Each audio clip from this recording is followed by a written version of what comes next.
ndegwi wawe mu ndirimbo yawe haraho wavuze ngo wari urarota Fizzo afise studio yiwe label yiwe atarimwe ya edit Sadbi yahinduye umuduga agira muri Predator yo yatiye sobanura neza ayo majambo wavuze Bface yandikira umuziki bifashe gute ku ruhande rwa Sadbi rwa Farious amadohereze kuri Bface narose Fizzo afise label yiwe apane mwe ya edit Sadbi yahinduye umuduga agira muri Predator yo yatiye ni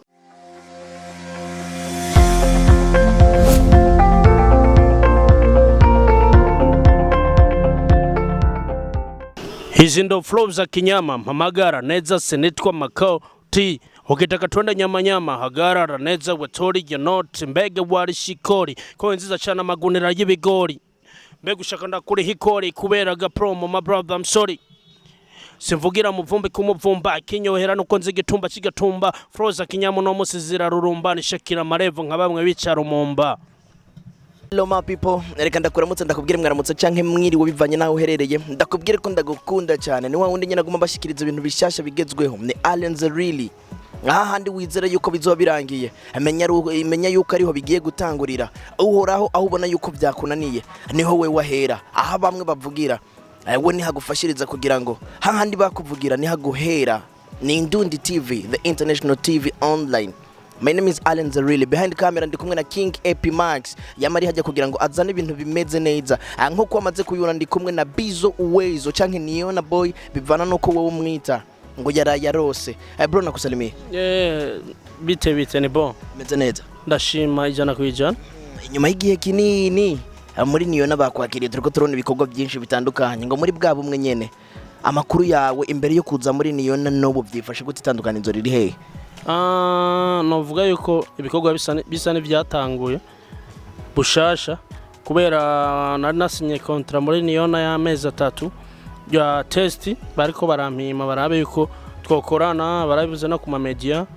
mu nyuma ubu nasinye kontra shasha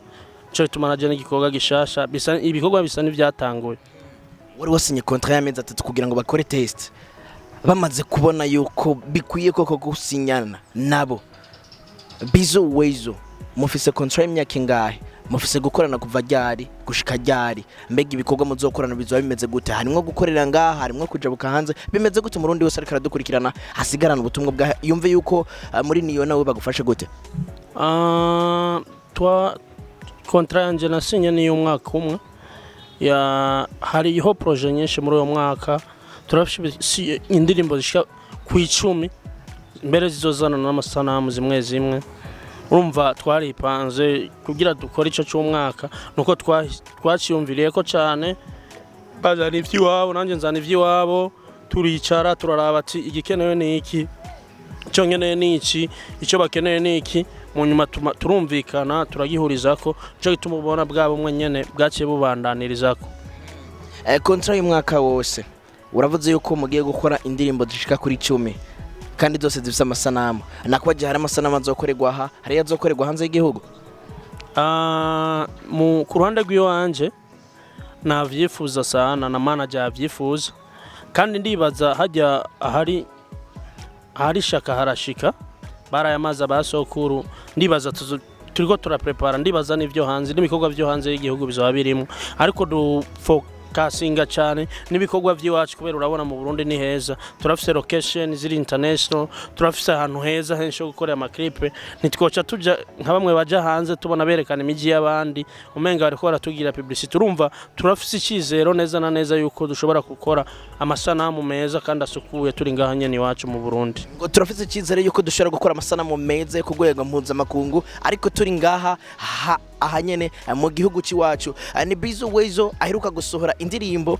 ikiravuga ko amajambo menshi nta byinshi norinda ndavuga nibaze yuko bimwe mu biganiro byaciye ku radio na kimwe mu kiganiro twakoranye kuri Indundi hicho kuri Radio Kacha ngira mwarumvise amwe mu majambo yavuze ariko indirimbo yiwe irimwe ubutumwa bwinshi butandukanye yarose ni indoto zimwe ziza kumwereka contraire yabijya bintu abona mu buzima busanzwe kuri bakanaka Bizzo Uwezo akaranga mutima k'indirimbo naraye ndose uri kumwe na Radio nakahe bamwe baravuga ati n'ubutumwa ariko umengo burinyeginde cyane mbega umuntu yumvise ijya ndirimbo ijya titre gusa yumve yuko ari indirimbo yagibiki mu ncamake imbere ya byose ntarandika indirimbo naraye ndose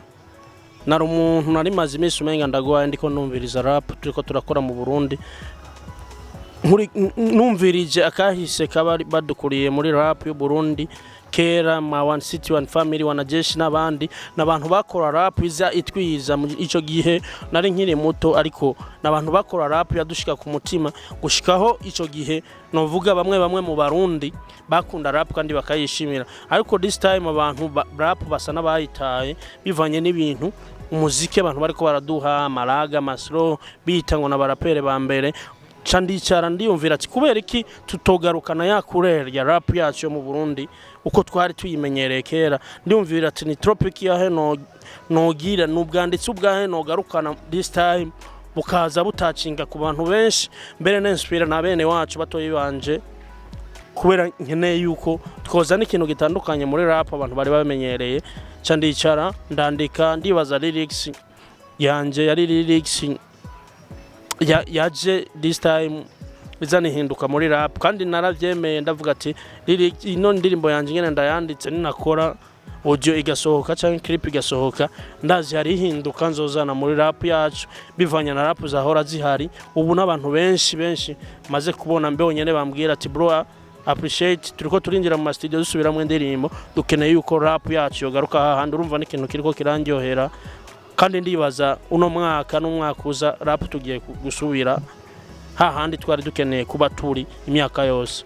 ngo harabaririmba amaraga banda maslow bakabyitirira rap akaranga mutima ka rap nakahe ku ruhande rwa Bizzo Uwezo mu ncamake mvuze rap bamvuze ni rap ni abbreviation rap ni Africa Revolution African People ku muntu avyumva ningoga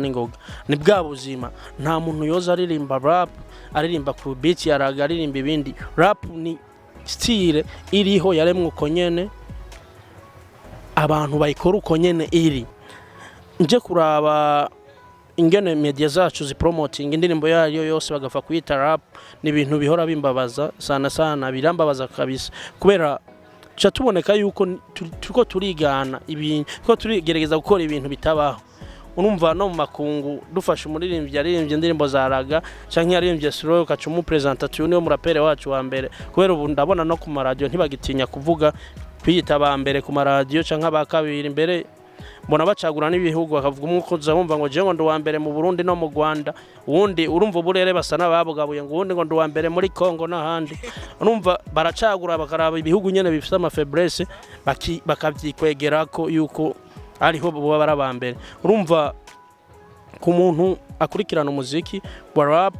iyo avuye hariho ba Tupac hariho ba DMX hariho babashasha bakendekira amaturiko turumva rap still iguma ari rap simvuze ngo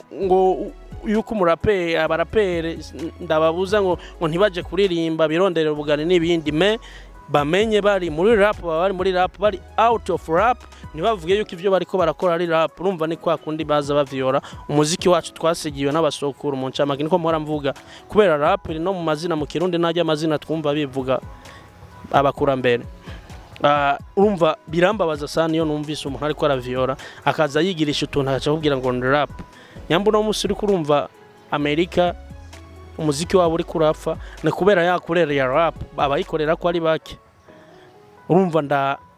nagerageje kugarukana ya mateka ya rangi ca kintu twakuze twumva bya bintu vyamyeho bimwe vyaremwa kujya nyene yuko umuziki wa rap wari conseil wari uvuga ku buzima kiramisi yose nihinduka ry'umunyafrika Bizzo uri kuravuga umenga gashavu karaniga kabacinyije rap uri urasiguye neza ingene bacinyije rap bamwe bakaza kwita ba mbere bakagabura uburere Bifese n'umwe mu baririmbyi baririmbye ahubwo novuga yuko ari nawe yagaragaye mu bantu baririmbye karuwa mbere mu Burundi no mu Rwanda uno munsi bariko baravuga yuko ntabwo Burundi ari bwo bwa mbere kuri rap umunyemesha mukuru wo mu Rwanda yaravuze yishura muri commentaire yishura umukunzi w'umuziki w'u Burundi yaravuze ati nukazobona umuririmbyi umurapero mu Rwanda aje gusaba interview mu Burundi uzocumenya yuko umuziki w'u Burundi uri hejuru Bifese kwita wa mbere mu Burundi no mu Rwanda Bizzo Uwezo haraho byamukoze ku ruhande rw'iwanje ni kumwe ko guteza urubwa nyene nk'abarundi kubera uno munsi niho ja kuma media ngo je ngo ndo murapere wa mbere mu Burundi no mu Rwanda birazwi neza ijana kwijana mu Rwanda nta rap bakora mbere no mu Burundi rap yacu ntiraja ku rwego rw'abandi bivanye n'amamedia ingene yahora ifata rap. Turakeneye yuko tegura tukavuga ati tugire dukore kubera inyungu z'abarundi bose dushika ahantu. Rap yacu muri East Africa novuga yuko twoba turusha abanyarwanda sindavyanka, ariko ahandi abakenya abatanzania vraiment n'abantu bariko baragenda imbere yacu. Hari ama hip hop darasa, hariho ibintu rap ikora abantu bize basomye bagiye ku ishuri. Ngahi wacu ufashe microphone ukora rap ntubona n'ama competition igihugu mu bihugu ariko araba ma premiziki biki abarapere nta gaciro bariko barahabwa this time. Umva n'ikintu novuga ku ruhande rw'iwanje kikirimwe igifungo, dukwiye kwicara tukagarukana amateka yacu bivanye n'ibikorwa bituvamo twebwe. Kubera tugiye turavuga ati twe turabambere kila minsi yose tuzosanga twarishe kazoza kabatoyi bacu bariko barabiga kuri twebwe. Kubera hajya ubuja gukira ingwara arayirata, niko banza kubona faiblesse ufise ukavuga ati jewe kino kintu kirahoba hobi wanje, reka rero na miliyoni nkore kugira nze ndagihindura. Iyo niyo erere twari dufise muri rap ya je ndemera sana barapere bo muri kahise b'abarundi benshi ndabemera n'abantu duhuye n'ahantu muri nkofero, kubera n'abantu bakora rap kandi kijya gihe rap zacu mu Rwanda zaravuzwa ijana kwijana. Nuno munsi bagiye mu Rwanda nabami ukuri ariko uje muri generation yacu n'ibintu biteye isoni. Rap yacu niyo ngaha nyene, niyo kwivuga amazina ku radio ati genda uwa mbere je ndiki ni vya bintu byo kuvyora. Donc no uyo muntu yiyise ngo wa mbere wo mu Rwanda wewe yarandyoheye kubera yaricaguriye, yararavye ati akarere kari febre naka reka ncagura Burundi no mu Rwanda. Urumva nta competition yabaye ariko yaricaguriye kwerekana ya faiblesse yo bafise muri rap. Ariko ndibaza yuko ugiye mu karere wobona yuko rap yo mu Burundi no mu Rwanda gihobaho. Urumva uruwa mbere mu Burundi no mu Rwanda ari ugize iyo competition mu kikrasa urashobora gusanga uruwa nyuma mbere kwisi yose ku ruhande rw'iwanje. Kubera ngaha mu Burundi ndazi yuko hari abarapere bagiye mu Rwanda no muri Tanzania bokakigwa bavuga ati we urakazi, ariko kubera bafise akaranga ka rap ntibumva ku media bavuga ati je ndo wa mbere mu Burundi. Kubera umuntu abu wa mbere, kugira umuntu abu wa mbere haraba competition. Tufisa award, je ndafise award ya concours de rap ya 2011 kuri Centre Jeune Kamenge, yari hip hop y'igisagara ca Bujumbura cyose nabaye wa mbere, ariko sinovuja kuri media mvuga ati ndo wa mbere mu Burundi.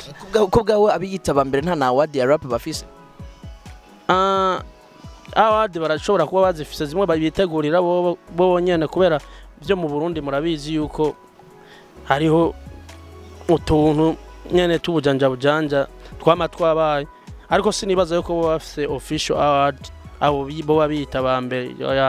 Kubera nuwayitanze umukurikiranye nta CV za rap yobaze ubundi, ahubwo icyo ukora nico kikuduza. Nico gituma rap novuga yuko ari bwa buzima, rap hip hop ni bwa buzima tubaye, ni bimwe dukora na bimwe bitubeshejeho ku ruhande rw'iwanje. No ha pole sana abantu bo baba supportinga aba star brand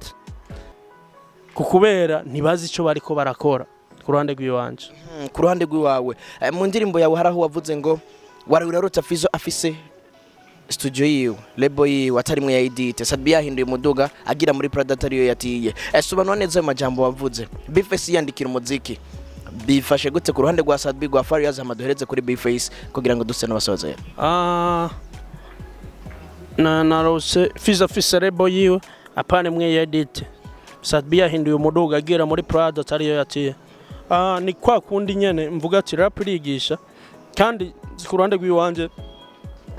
nabifurije neza, narifuje yuko Fizzo no mubona afise label nini mu Burundi y'amateka mbere iziruta na Bantu Boy, numva ngo niyo mufasoni wiwe. Hanyuma Sadbi nawe ndamwifuriza yuko nobona agira muri Prado atariyo yatiye, bivanye na nivyo bariko baratwereka ku mamedia no munsi uzamva ngo nakoze video ya $10,000 ya $20,000 kuri show bandishe $10,000 $15,000 $20,000. Umva kuvuga amahera ku maradio twamaze kuruha, dukeneye batwereka ama action kubera abastari bacu bamwe bagomba kubaho nka ba Chris Brown n'abandi. ugiye kuraba life yabo ni life iteye isoni bivanye n'ivyo n'ibibamamwo novuga ni bimwe vyo bavuga usanga umuntu yarishwe nka 500,000 muri concert wasanga agiye ku radio yavuze 2 million hari abantu afite amadeni mu isite bamutera amabuye bavuga ati turi amahera yacu ndakunda abantu babaho uko ubuzima bwabo bumeze apanda kugomba kubaho ubuzima bwa Chris Brown n'abandi umva je ivyo novuga yuko nashatse kwibutsa ku ruhande rwa Satbi na Fizzo bipangi kubera monde imyaka iri kwiragenda ibintu biriko birahinduka twebwe batoyi babo turakeneye kwiga kuri bo hari ikintu nigeze kubwira abantu nyamba umuziki w'u Burundi utari kuratera imbere this time turabuze imihezagiro iva ku bavyeyi bacu kubera uno musi umwana w'umurundi afashe microphone ariko arahoha abavyeyi bavuga ati gwagwana rugire ruvuayo noneho ruratunaniye ariko urikurikiranye kahise kabastare bacu babayeho nabi imyaka yose nta numwe yagize iterambere bisigura yuko atamuvyeyi agifise umutima ku muziki wacu this time nigiki twokora kwa kanoti kariko karaboneka bamwe twumva baronka amakenzi miliyoni 20 million bahindure bazane generation shasha natwe batoyi babo turi nyuma yabo tuze dusongera dutera imbere umuziki wacu hagere umuririmbyi w'umurundi azogira agaciro umuririmbyi w'umurundi agira monima ngaha muri ville zacu n'ibisagara byacu ico nico kizobizana so kubona turiko turabura imhezagiro bless ivuye ku bavyeyi n'ikintu novuga yuko ni nzira mbi bakuru bacu baduteguriye ni ibintu bibabaje kandi biteye n'isoni ku ruhande rw'iwanje ndasaba Imana yuko izongira umuntu muri game y'u Burundi kukubera hari hinduka muri jewe niyumvamo kandi ndavyizeye ijana kwijana iryo hinduka tuzorigira hazobihinduka ariko imihezagiro ivuye ku bavyeyi umwana afashe microphone ari karahoha umuvyeyi atoribuye ati cacana kiratunaniye kigiye kubika ibandi mu myaka yahise baravuga yuko umuziki ujamwe abatandero abanwara umogi uno musi dukeneye ihinduka ariko bivuye kuri bakuru mbega bakuru nimba bari ko bararonka ayo mafaranga bari ko bayakoze iki mu muziki bari ko barerekana akarorero keza bari bakwiye kugira ngo gukora kugira bereka akarorero keza batoyi babo ubu ni Bizzo Uwezo canke niyo na boy kuva muri niyo na production reka ndagushimire wafashe umunota wa mbere gushika kuri no munota wanyu mudukurikirana reka mfata kanya kugira ngo nshimire Bizzo Uwezo intambwe ku yindi bro office amajambo yubaka nibaze yuko intambwe ku yindi uzogenda uratera yuko Indundi TV nitwavyibagirira tujya kara nagira ndabashimire sana Indundi TV na media zose this time ndiko ndabona yuko hari ikintu abajene bagenzanje bama media mufise mu mitwe yanyu naho ingene tubayeho mibereho ya misi yose tatwemerera yuko directement abantu bokimenya ariko ni vyiza kubera buke bushikana umusiba ku mugezi bizoza so shimira n'abarundi bose kubona uno mwanya bariko barasupporting umuziki ndi babandanye bawo supporting mbere bashiremo na kanoti bahindura ubuzima bwacu kubera ejo je nteye imbere mu nyuma yanje hazoba hari timu y'abantu 100 tuzotera imbere twese bwabo suma muri quartier tuzoba tubugabanije ejo wundi ni atera imbere azofata timu bamwe bahora bakoma induru ngo naraheje amashure ngo diplome ndayiryamanye nibabona umuziki urimo amahera hariho n'abandi bazokora bataririmbye bazogira uburongoza ama management n'ibindi umuziki wacu uzoshika ahantu tubandanye tuwusengera tuvuge mu yacu dusengera kandi bivuye ku mutima kubera iracagwaye kandi ndibaza bizokunda hamwe twobitangura ubuhakiri kare twese tugafatana mu mugongo hazogera igihe mu myaka 5 iri imbere canke 10 tuzovuga ati ibi bintu nitwe twabitanguje kandi tuzoba turi proud navyo merci sana. Asante sana reka ndagushimire yari Allen Zerili cyangwa nyite Indundi boy baba ndingo ni Dorili inyuma ya kamera ni King Epimax abwira mugenza wote ntibirangiye ahubwo biratanguye subscribe harikengeri cyariza ngaho uraza kuribona buno butumwa bwa Bizzo Uwezo uza kububona ntaze kwikawusha share kugira ngo nabandi bashikigwe abari hano mu gisagara cya Bujumbura hagati mu gihugu no hanze mu makungu. Jobless.